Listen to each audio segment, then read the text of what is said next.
नमस्ते दोस्तों, स्वागत है आपका नॉलेज की दुनिया में। आज हम देखते हैं ओशो द्वारा बताई गई एक पेड़ और एक बच्चे के बीच में हुई प्रेम कहानी। इस कहानी में ओशो ने प्यार के सारे गुण विस्तार से बताए हैं। ये कहानी ओशो की सबसे पसंद की कहानी थी। ओशो हर देश में ये कहानी बताते थे, तो इस वीडियो को पूरा देखिए। एक बहुत पुराना वृक्ष था, आकाश में सम्राट की तरह उसके हाथ फैले हुए थे। उस पर बहुत फूल और फल आते थे, तो दूर दूर से पक्षी सुगंध लेने आते थे। उस पर फूल लगते थे तो तितलियां आती थीं। उसकी छाया में कई जानवर बैठकर आनंद लेते थे। उसके फैले हाथ, उसका वह खड़ा रूप आकाश में बड़ा सुंदर था। एक छोटा बच्चा उसकी छाया में रोज खेलने आता था और उस बड़े वृक्ष को उस छोटे बच्चे से प्रेम हो गया। बड़ों को छोटों से प्रेम हो सकता है अगर बड़ों को पता न हो कि हम बड़े हैं। वृक्ष को कोई पता नहीं था कि मैं बड़ा हूं, यह पता सिर्फ आदमी को होता है, इसलिए उसका प्रेम हो गया। अहंकार हमेशा अपने से बड़ों को प्रेम करने की कोशिश करता है। अहंकार हमेशा अपने से बड़ों से संबंध जोड़ता है। प्रेम के लिए कोई बड़ा छोटा नहीं होता, जो आ जाए उसी से संबंध जुड़ जाता है। वह एक छोटा सा बच्चा खेलता आता था उस वृक्ष के पास। उस वृक्ष का उससे प्रेम हो गया, लेकिन वृक्ष की शाखाएं ऊपर थीं। बच्चा छोटा था तो वृक्ष अपनी शाखाएं उसके लिए नीचे झुकाता था, ताकि वह फल तोड़ सके, फूल तोड़ सके। प्रेम हमेशा झुकने को राजी है, अहंकार कभी भी झुकने को राजी नहीं है। अहंकार के पास जाएंगे तो अहंकार के हाथ और ऊपर उठ जाएंगे, ताकि आप उन्हें छू न सकें, क्योंकि जिसे छू लिया जाए वह छोटा आदमी है। जिसे न छुआ जा सके, दूर सिंहासन पर दिल्ली में हो, वह आदमी बड़ा आदमी है। वह वृक्ष की शाखाएं नीचे झुकाती जब वह बच्चा खेलता हुआ आता, और जब बच्चा उसके फूल तोड़ लेता तो वह वृक्ष बहुत खुश होता। उसके प्राण आनंद से भर जाते। प्रेम जब भी कुछ दे पाता है तब खुश हो जाता है। अहंकार जब भी कुछ ले पाता है तभी खुश होता है। फिर वह बच्चा बड़ा होने लगा। वह कभी उसकी छाया में सोता, कभी उसके फल खाता, कभी उसके फूलों का ताज बनाकर पहनता और जंगल का सम्राट हो जाता। प्रेम के फूल जिसके पास भी बरसते हैं वही सम्राट हो जाता है, और जहां भी अहंकार घिरता है वहीं सब अंधकार हो जाता है। आदमी दीन और दरिद्र हो जाता है। वह लड़का फूलों का ताज पहनता और नाचता, और वृक्ष बहुत खुश होता। उसके प्राण आनंद से भर जाते। हवाएं सनसनाती और वह गीत गाता। फिर लड़का और बड़ा हुआ। वह वृक्ष के ऊपर भी चढ़ने लगा, उसकी शाखाओं से झूलने भी लगा। वह उसकी शाखाओं पर विश्राम भी करता, और वृक्ष बहुत आनंदित होता। प्रेम आनंदित होता है जब प्रेम किसी के लिए छाया बन जाता है। अहंकार आनंदित होता है जब किसी की छाया छीन लेता है। लेकिन लड़का बड़ा होता चला गया, दिन बढ़ते चले गए।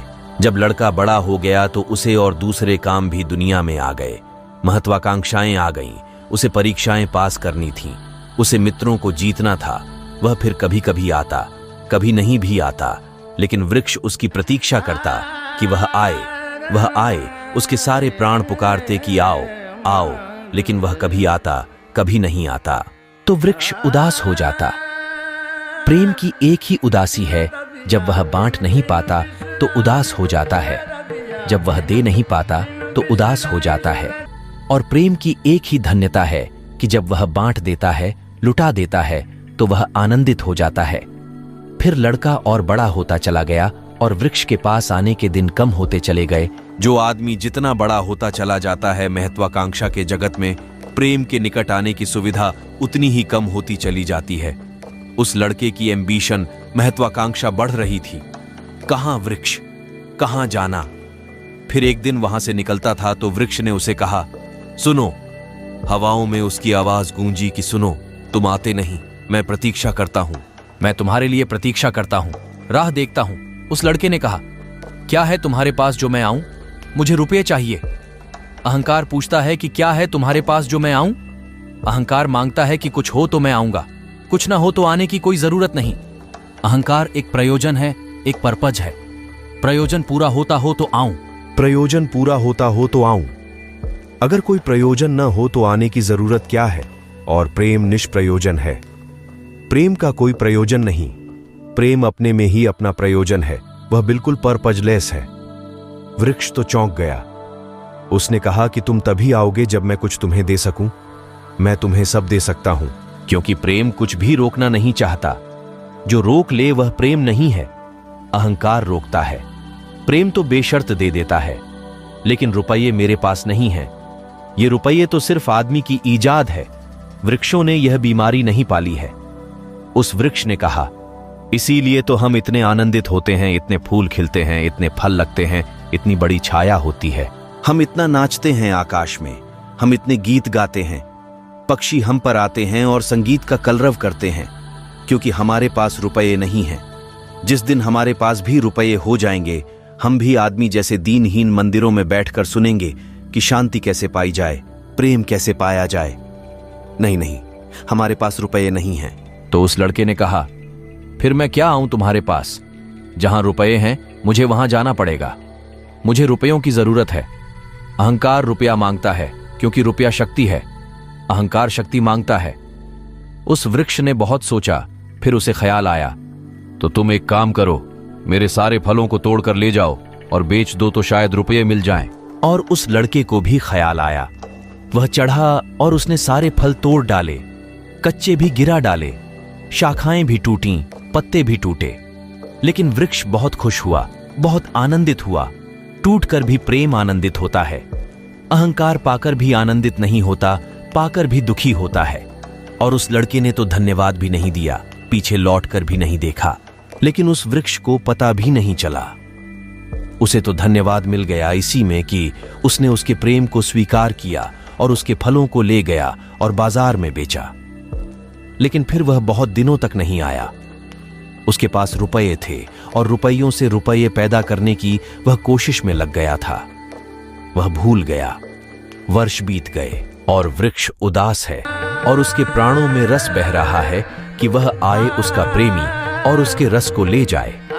जैसे किसी मां के स्तन में दूध भरा हो और उसका बेटा खो गया हो और उसके सारे प्राण तड़प रहे हों कि उसका बेटा कहां है जिसे वह खोजे, जो उसे हल्का कर दे, निर्धार कर दे। ऐसे उस वृक्ष के प्राण पीड़ित होने लगे कि वह आए आए आए। उसकी सारी आवाज यही गूंजने लगी कि आओ। बहुत दिनों के बाद वह आया। अब वह लड़का तो प्रौढ़ हो गया था। वृक्ष ने उससे कहा कि आओ मेरे पास, मेरे आलिंगन में आओ। उसने कहा, छोड़ो ये बकवास, ये बचपन की बातें हैं। अहंकार प्रेम को पागलपन समझता है, बचपन की बातें समझता है। उस वृक्ष ने कहा, आओ मेरी डालियों से झूलो, नाचो। उसने कहा, छोड़ो ये फिजूल की बातें, मुझे एक मकान बनाना है। मकान दे सकते हो तुम? वृक्ष ने कहा, मकान? हम तो बिना मकान के ही रहते हैं। मकान में तो सिर्फ आदमी रहता है। दुनिया में और कोई मकान में नहीं रहता, सिर्फ आदमी रहता है। सो देखते हो आदमी की हालत, मकान में रहने वाले आदमी की हालत। उसके मकान जितने बड़े होते जाते हैं, आदमी उतना छोटा होता चला जाता है। हम तो बिना मकान के रहते हैं। लेकिन एक बात हो सकती है कि तुम मेरी शाखाओं को काट कर ले जाओ तो शायद तुम मकान बना लो। और वह प्रौढ़ कुल्हाड़ी लेकर आ गया और उसने उस वृक्ष की शाखाएं काट डाली। वृक्ष एक ठूंठ रह गया, नंगा। लेकिन वृक्ष बहुत आनंदित था। प्रेम सदा आनंदित है, चाहे उसके अंग भी कट जाएं। लेकिन कोई ले जाए, कोई ले जाए, कोई बांट ले, कोई सम्मिलित हो जाए, साझीदार हो जाए। और उस लड़के ने तो पीछे लौटकर भी नहीं देखा। उसने मकान बना लिया और वक्त गुजरता गया। वह ठूंठ राह देखता, वह चिल्लाना चाहता, लेकिन अब उसके पास पत्ते भी नहीं थे, शाखाएं भी नहीं थी। हवाएं आती और वह बोल भी ना पाता, बुला भी ना पाता। लेकिन उसके प्राणों में तो एक ही गूंज थी कि आओ आओ। और बहुत दिन बीत गए। तब वह बूढ़ा आदमी हो गया था, वह बच्चा। वह निकल रहा था पास से। वृक्ष के पास आकर खड़ा हो गया तो वृक्ष ने पूछा, क्या कर सकता हूं और मैं तुम्हारे लिए? तुम बहुत दिनों बाद आए। उसने कहा, तुम क्या कर सकोगे? मुझे दूर देश जाना है धन कमाने के लिए। मुझे एक नाव की जरूरत है। तो उसने कहा, तुम मुझे और काट लो तो मेरी इस पींड से नाव बन जाएगी और मैं बहुत धन्य होऊंगा कि मैं तुम्हारी नाव बन सकूं और तुम्हें दूर देश ले जा सकूं। लेकिन तुम जल्दी लौट आना और सकुशल लौट आना। मैं तुम्हारी प्रतीक्षा करूंगा। और उसने आरे से उस वृक्ष को काट डाला। तब वह एक छोटा सा ठूंठ रह गया और वह दूर यात्रा पर निकल गया। और वह ठूंठ भी प्रतीक्षा करता रहा कि वह आए आए, लेकिन अब उसके पास कुछ भी नहीं है देने को। शायद वह नहीं आएगा, क्योंकि अहंकार वहीं आता है जहां कुछ पाने को है। अहंकार वहां नहीं जाता जहां कुछ पाने को नहीं है। मैं उस ठूंठ के पास एक रात मेहमान हुआ था, तो वह ठूंठ मुझसे बोला कि वह मेरा मित्र अब तक नहीं आया और मुझे बड़ी पीड़ा होती है कि कहीं नाव डूब न गई हो, कहीं वह भटक न गया हो, कहीं किसी दूर किनारे पर विदेश में कहीं भूल न गया हो, कहीं वह डूब न गया हो। एक खबर भर कोई मुझे ला दे। अब मैं मरने के करीब हूं। एक खबर भर आ जाए कि वह सकुशल है, फिर कोई बात नहीं, फिर सब ठीक है। अब तो मेरे पास देने को कुछ भी नहीं है, इसलिए बुलाऊं भी तो शायद वह नहीं आएगा, क्योंकि वह लेने की ही भाषा समझता है। अहंकार लेने की भाषा समझता है, प्रेम देने की भाषा है। उस वृक्ष ने अपने प्यार की राह देखते देखते आखिर अपने प्राण त्याग दिए। दोस्तों, पूरा वीडियो देखने के लिए बहुत बहुत धन्यवाद। और आपको यह वीडियो कैसा लगा कमेंट में जरूर बताइए।